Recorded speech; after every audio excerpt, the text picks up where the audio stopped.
So let's get to some more news from around the world. In Nigeria, local officials say that a group of nearly 300 girls who were kidnapped last week have been released. Debora Patta is following that story as well as others from Johannesburg. Deborah, what can you tell us?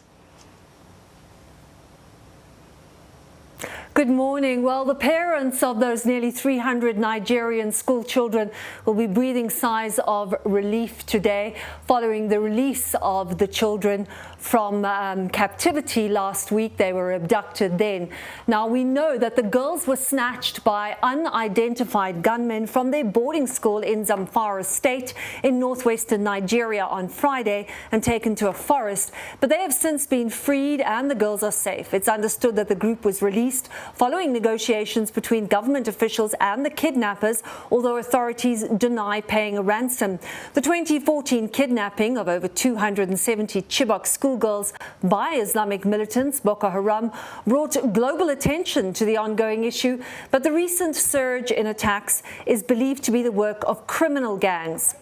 Next, we're in Hong Kong, where hundreds of protesters have risked arrest to demonstrate outside a court where 47 pro-democracy activists appeared yesterday charged with subversion under the national security law. This comes as authorities step up their crackdown against opposition voices. The protest was the largest seen in the city for months, with those gathered chanting the band's slogan, "Liberate Hong Kong, Revolution of Our Time," and carrying placards demanding the release of those rounded up under the sweeping legislation.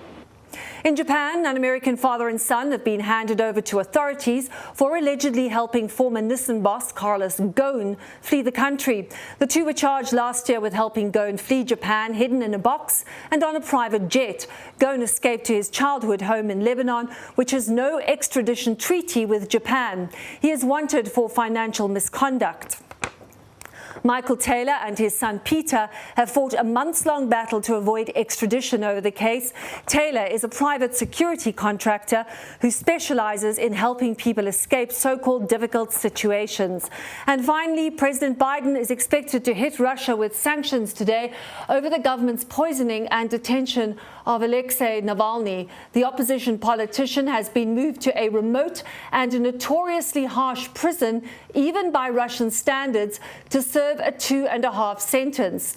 Last year, Navalny became sick on a flight in Siberia and was airlifted to Germany, where he was treated for months after being poisoned with a military-grade nerve agent.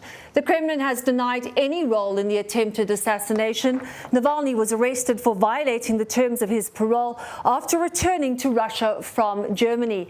Now, the Russian decision to transfer Navalny to a prison known for the horrific treatment of its inmates comes even as the Kremlin is facing mounting criticism over both the attempted assassination and sentencing. Anne-Marie?